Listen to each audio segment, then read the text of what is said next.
Halo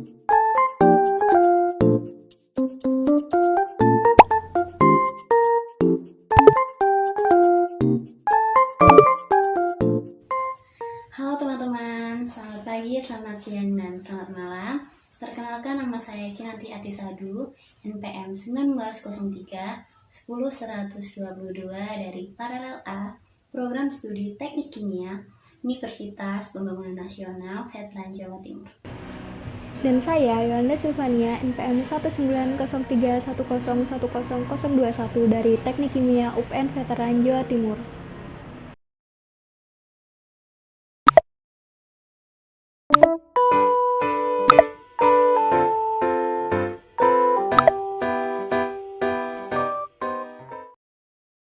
Assalamualaikum warahmatullahi wabarakatuh.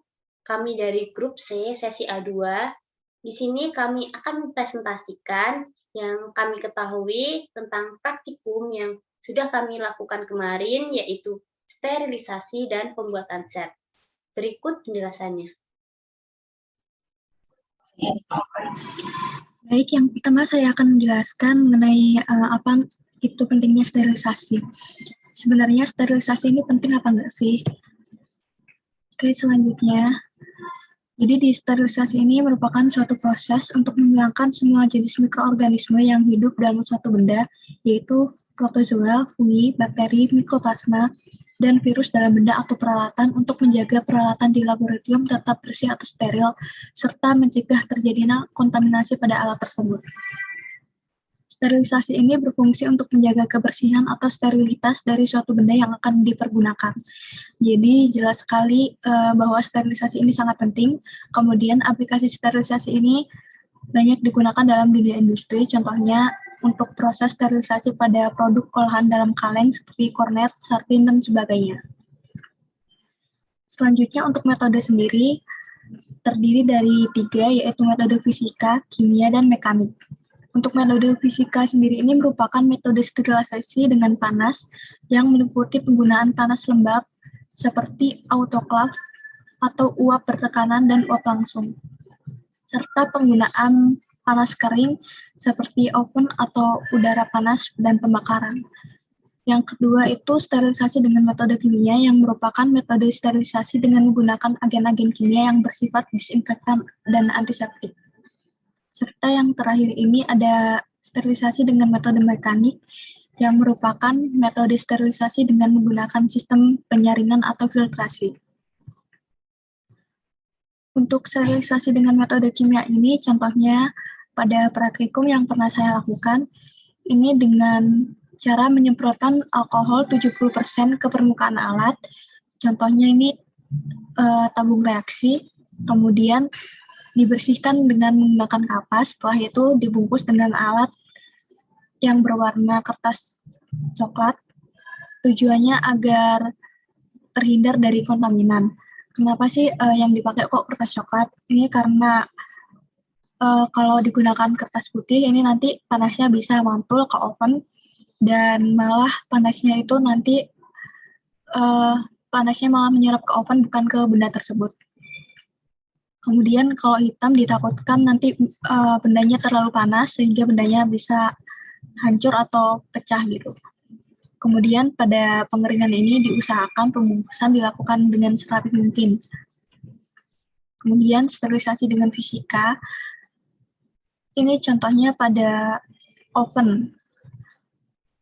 Ini setelah semua alat disterilisasi secara kimia, kemudian kan dimasukkan ke dalam oven untuk disterilisasi secara fisik dengan kondisi suhu 160 derajat Celcius sampai 180 derajat Celcius selama 1,5 jam.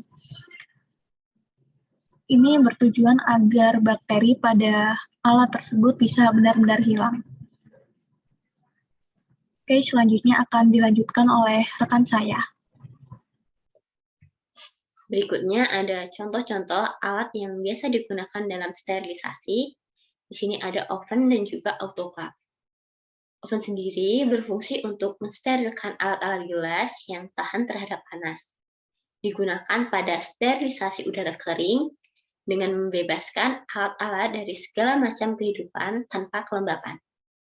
Cara menggunakannya yaitu dengan memasukkan alat-alat yang telah dibungkus dengan kertas, contohnya kertas coklat tadi, kemudian dimasukkan ke dalam oven dan menyusunnya pada rak. Kemudian memanaskannya di atas api. Contoh alat yang kedua adalah autoclave, di mana autoclave sendiri merupakan alat untuk mensterilkan berbagai macam alat dan juga bahan yang akan digunakan dalam mikrobiologi. Di sini autoclave menggunakan uap air yang bertekanan. Tekanan yang biasa digunakan pada autoclave sendiri umumnya adalah 15 PSI atau sekitar 2 atm. Dan dengan suhu 121 derajat Celcius. Atau jika di dalam Fahrenheit yaitu 250 derajat Fahrenheit. Prinsip kerja dari autoclave sendiri yaitu dengan menggunakan uap air panas yang bertekanan untuk membunuh atau menghilangkan kotoran dan mikroba yang terdapat pada alat ataupun bahan yang akan digunakan dalam praktikum atau percobaan. Selanjutnya, pada percobaan kemarin, kenapa setelah melakukan sterilisasi kimia, kita melakukan sterilisasi fisika? Kira-kira kenapa ya? Jadi, kenapa kemarin setelah melakukan sterilisasi secara kimia menggunakan alkohol, kita melakukan sterilisasi kembali menggunakan sterilisasi fisika yang saat itu kita menggunakan alatnya yaitu oven. Jadi, hal ini dikarenakan pada sterilisasi secara kimia itu hanya membunuh sel vegetatif mikroorganisme dan masih menyisakan beberapa mikroorganisme dengan cara mereka itu membentuk sel endospor, sehingga perlu dilakukan sterilisasi secara fisika, yaitu dengan cara pemanasan agar seluruh sel endospor mikroorganisme mati dan alat-alat atau bahan menjadi steril. Jadi pada penjelasan ini kita dapat mengetahui ya perbedaan sterilisasi secara kimia dan juga secara fisika. Yaitu pada sterilisasi secara kimia ini dia tidak membunuh seluruh sel mikroorganisme. Dia menyisakan sporanya. Sedangkan pada sterilisasi secara fisika, ini membunuh semua mikroorganisme sampai ke spora-sporanya. Kemudian, pada percobaan kemarin, kenapa kita menggunakan alkohol 70% bukan 100%? Kan lebih banyak 100%. Kenapa ya?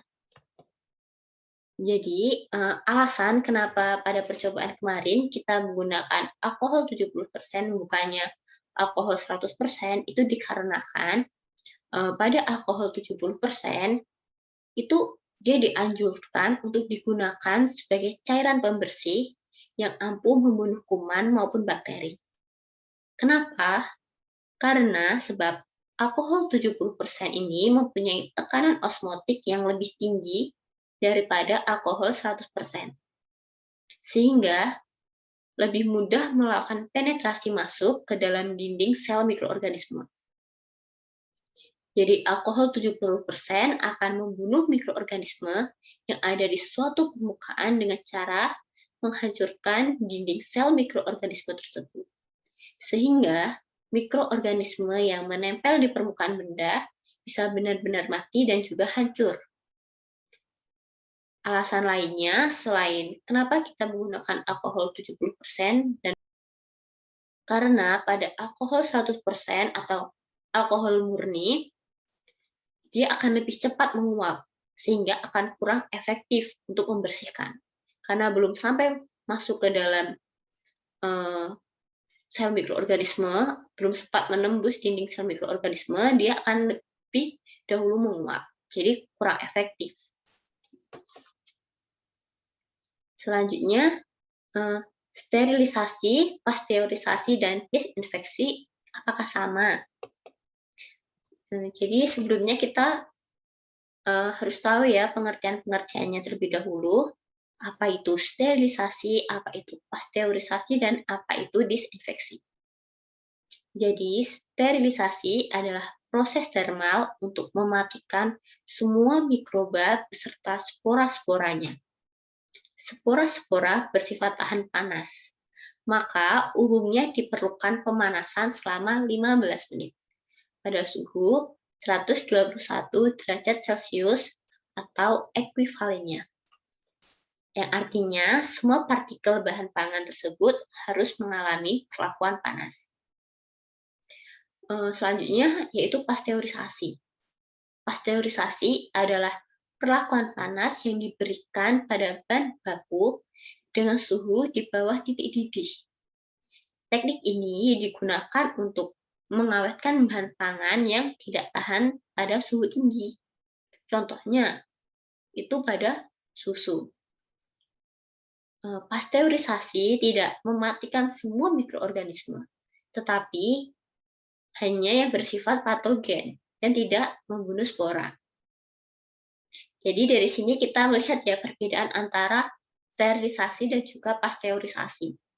Di mana sterilisasi sendiri dia menggunakan suhu yang tinggi. Dan juga dia membunuh semua mikroorganisme beserta spora-sporanya. Sedangkan pasteurisasi ini menggunakan suhu yang tidak terlalu tinggi sehingga dia tidak membunuh sel mikroorganisme. Dia masih menyisakan spora-sporanya. Kenapa kok pasteurisasi tidak menggunakan suhu tinggi? Jadi pasteurisasi ini digunakan seperti contohnya pada industri susu. Jika dia menggunakan suhu yang terlalu tinggi, dia akan merusak kandungan pada susu tersebut. Jadi dia dipanaskan dengan suhu yang tidak terlalu tinggi dengan harapan agar produk dapat bertahan lebih lama. Selanjutnya, pengertian dari disinfeksi. Disinfeksi adalah sebuah proses untuk menghilangkan, mencegah, atau mengurangi mikroorganisme seperti virus, kuman, dan juga bakteri yang berbahaya dari sebuah benda mati dan permukaannya. Selanjutnya kita akan masuk ke pembuatan zat. Setelah tadi kita membahas tentang sterilisasi, sekarang kita akan membahas tentang pembuatan zat. Jadi, pada praktikum kemarin kita membuat beberapa zat, salah satunya ada metilen blue, di mana bahannya ada metilen sebanyak 1 gram dan aquades 100 ml. Gimana cara membuatnya, yaitu 1 gram metilen, kemudian kita larutkan ke dalam aquades hingga volumenya mencapai 100 ml. Metilen blue sendiri berwarna biru dan juga larut dalam aquades. Untuk gambarnya dapat dilihat pada PPT. Kemudian yang kedua ada kristal violet. Bahan untuk membuatnya ada kristal violet sebanyak 1 gram dan juga aquades sebanyak 100 ml. Di mana kristal violet 1 gram tadi kita larutkan ke dalam aquades hingga volumenya mencapai 100 ml. Kristal violet sendiri ini berwarna ungu. Dapat dilihat pada gambar yang ada pada PPT. Kemudian ada Hatcher's Crystal Violet, di mana bahan yang digunakan ada kristal violet 2 gram dan alkohol dengan konsentrasi 95% sebanyak 20 ml. Di mana nanti kristal violet sebanyak 2 gram tadi kita larutkan ke dalam alkohol dengan konsentrasi 95% hingga volumenya mencapai 20 ml. Dan yang berikutnya ada amonium oksalat sebanyak 0,8 gram dan aquades 80 ml.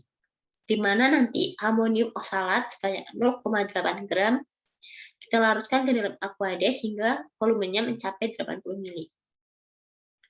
Untuk Hatcher's Crystal Violet sendiri dia memiliki warna ungu dan juga larut dalam alkohol. Dapat dilihat pada PPT untuk gambarnya. Dan yang berikutnya ada asid alkohol. Di mana pada asid alkohol ini bahan yang digunakan ada HCl 3% sebanyak 30 cc, atau kita juga bisa menggunakan HCl dengan konsentrasi 37% sebanyak 2 ml, dan juga alkohol konsentrasi 95% sebanyak 100 ml.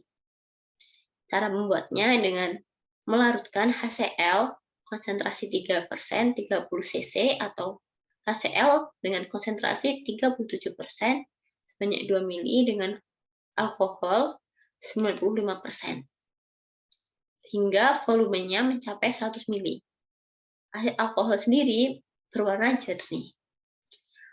Untuk penjelasan pembuatan zat berikutnya akan dilanjutkan oleh partner saya, yaitu Yolanda.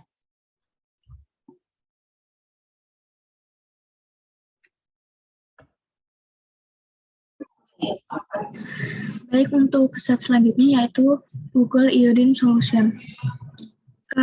Gambarnya seperti berikut. Di sini bahan yang digunakan pada zat ini yaitu iodida 1 gram, kemudian kalium iodida 2 gram, kemudian ada Aquades sebanyak 300 ml. Nah, ini pada percobaan ini didapatkan hasilnya yaitu berwarna coklat, yang artinya sudah benar ya. Kemudian selanjutnya ada silver methylene blue. Di sini bahan yang digunakan yaitu methylene blue sebesar 0,3 gram, alkohol 95% sebanyak 30 cc, kemudian Aquades 100 cc. Nah, kemudian ini zatnya berwarna biru pekat. Untuk selanjutnya ada Vehling A dan Vehling B. Ini gambarnya seperti berikut. Untuk Vehling A ini bahannya yaitu CuSO4 5H2O sebanyak 69,3 gram dan Aquades. Kemudian ada Vehling B, bahannya yaitu kalium natrium tatrat sebanyak 3 gram dan NaOH 100 gram dengan Aquades sebanyak 1000 ml. Nah, untuk Vehling A, warnanya yaitu berwarna biru bening dan Vehling B ini tidak berwarna atau jernih. Kemudian fungsi-fungsi dari semua bahan ini adalah untuk memberi zat perwarna pada bakteri. Yang selanjutnya itu apa saja sih faktor yang mempengaruhi dalam sterilisasi dan pembuatan zat? Untuk sterilisasi sendiri dapat dipengaruhi oleh beberapa faktor yaitu suhu, kontak dengan alat uap, dan waktu. Untuk suhu sendiri ini, karena peningkatan suhu secara dramatis akan mengurangi waktu sterilisasi. Kemudian untuk kontak langsung, alat dengan uap ini jika tidak ada maka benda ini tidak akan steril. Kemudian untuk waktu sterilisasi, untuk yang bahan karet dan plastik ini pasti bakal memiliki waktu yang lebih lama karena memiliki tingkat kepadatan yang rendah.